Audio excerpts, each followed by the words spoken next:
श्री स्वामी समर्थ. नमस्कार सर्वांना. स्वागत आहे तुमचं श्री स्वामी समर्थ कृपा या माझ्या यूट्यूब चॅनलवर. आजचा दिवस तुम्हाला सुखाचा, आनंदाचा आणि मंगलमय जावो हीच मी स्वामींच्या चरणी प्रार्थना करते आणि आज या नवीन व्हिडिओला सुरुवात करते. येत्या 2 ऑगस्ट 2026 रोजी वार आहे रविवार आणि या दिवशी आलेली आहे संकष्ट चतुर्थी. प्रत्येक महिन्यामध्ये संकष्ट चतुर्थी येते, पण प्रत्येक संकष्ट चतुर्थीचं महत्त्व हे वेगवेगळं असतं. चातुर्मास सुरू झाला आहे आणि ही चातुर्मासातील पहिली संकष्टी चतुर्थी आहे. या संकष्ट चतुर्थीला गजानन संकष्टी चतुर्थी या नावानेही ओळखलं जातं. गणेश व्रतामध्ये संकष्ट चतुर्थीचं व्रत हे सर्वोच्च आणि सर्वश्रेष्ठ मानलं जातं.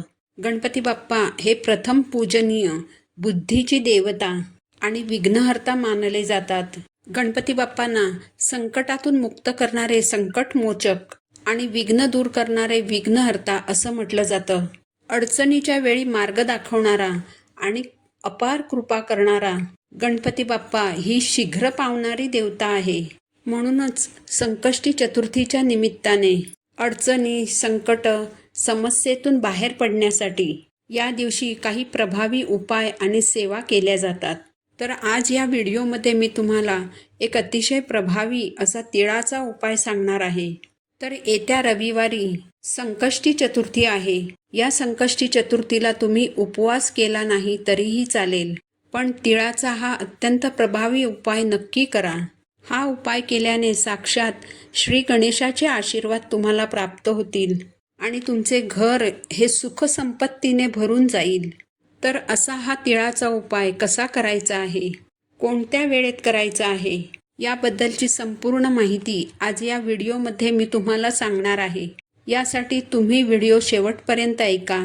चॅनलवर नवीन असाल तर सबस्क्राईब करा आणि असेच माहितीपूर्ण व्हिडिओ पाहण्यासाठी बेल आयकॉनला देखील प्रेस करा.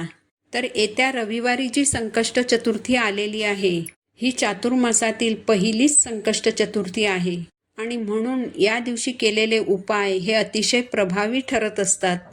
जर तुमच्या कुंडलीमध्ये ग्रहदोष असेल आणि या दोषामुळे तुमची प्रगती थांबली असेल, सतत तुम्हाला संकटांना, अडचणींना सामोरं जावं लागत असेल, अडचणींतून बाहेर पडण्याचा मार्ग मिळत नसेल, हातात घेतलेल्या कोणत्याही कामामध्ये तुम्हाला यश प्राप्त होत नसेल, तर संकष्टी चतुर्थीच्या दिवशी तिळाचा हा उपाय तुम्हाला आवर्जून करायचा आहे. यासाठी संकष्टी चतुर्थीच्या दिवशी रविवारी तुम्हाला सकाळी लवकर उठून स्वच्छ स्नान करायचं आहे. यानंतर स्वच्छ वस्त्र परिधान करून तुम्हाला तुमच्या देवघरातील गणपती बाप्पांची विधिवत पूजा करायची आहे. बाप्पांच्या मूर्तीवर अभिषेक करून त्यांना प्रिय असणाऱ्या वस्तू त्यांना अर्पण करायच्या आहेत. हळद कुंकू, अक्षदा, दुर्वांची जुडी आणि जास्वंदाचं फूल बाप्पांना तुम्ही आवर्जून अर्पण करा. धूप, दीप, अगरबत्तीने ओवाळा. गूळ खोबऱ्याचा नैवेद्य अर्पण करा आणि यानंतर तुम्हाला तिळाचा हा उपाय करायचा आहे. यासाठी तुम्हाला तांब्याचा एक कलश भरून स्वच्छ पाणी घ्यायचं आहे आणि त्या पाण्यामध्ये तुम्हाला थोडेसे काळे तीळ टाकायचे आहेत. तुमच्या देवघरामध्ये जर शिवलिंग असेल तर एक ताम्हण घेऊन त्यामध्ये तुम्हाला हे शिवलिंग ठेवायचं आहे आणि या शिवलिंगावरती ओम नमः शिवाय हा मंत्र जप करत तुम्हाला हे जल अर्पण करायचं आहे. जर तुमच्या घराच्या जवळपास महादेवांचं मंदिर असेल तर हा कलश घेऊन तुम्ही मंदिरातही जाऊ शकता आणि तिथे जाऊन हे जल तुम्ही शिवलिंगावर अर्पण करू शकता.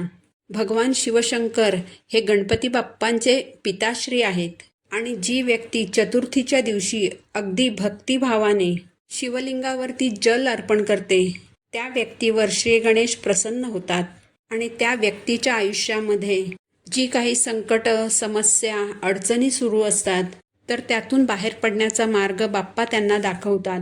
म्हणून हा जो साधा सोपा उपाय आहे, तर हा उपाय तुम्हाला आवर्जून संकष्टी चतुर्थीच्या दिवशी करायचा आहे.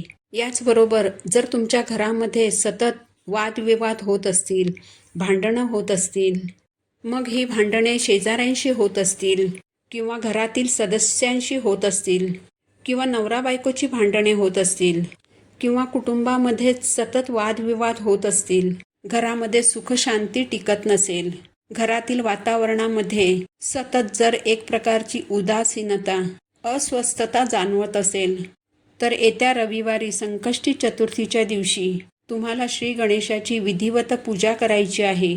बाप्पांना दुर्वांची जुडी, जास्वंदांची फुलं आणि गूळ खोबऱ्याचा नैवेद्य अर्पण करायचा.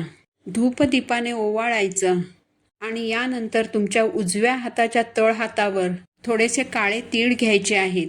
आसन घेऊन तुम्हाला देवघरासमोर बसायचं आहे आणि 108 वेळा तुम्हाला ओम श्री विघ्नहर्ताय नमः या मंत्राचा जप करायचा आहे. आणि यानंतर तुमच्या हातातील अभिमंत्रित झालेले काळे तीळ तुम्हाला एका छोट्या वाटीमध्ये ठेवायचे आहेत. आणि ही वाटी जी आहे ती तुम्हाला घराच्या एखाद्या कोपऱ्यामध्ये ठेवायची आहे. असे अभिमंत्रित केलेले काळे तीळ जेव्हा तुम्ही तुमच्या वास्तूमध्ये ठेवता, तेव्हा हे काळे तीळ तुमच्या घरातील सर्व नकारात्मक ऊर्जा शोषून घेतात.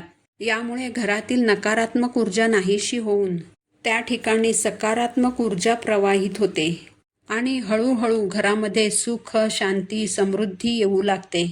याचबरोबर या दिवशी श्री गणेशाचा अत्यंत प्रभावशाली मंत्र मंगलमूर्ते विघ्नहरा दुरितनाशना कृपा करा या मंत्राचा 108 वेळा आवर्जून जप करावा.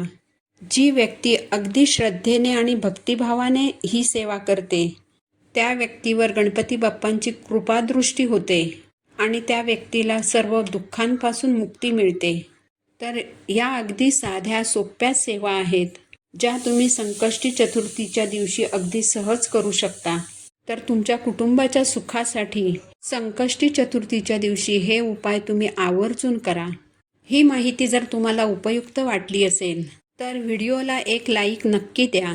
पुन्हा भेटू अशाच एका नवीन माहितीपूर्ण व्हिडिओसोबत. तोपर्यंत सर्वांना श्री स्वामी समर्थ.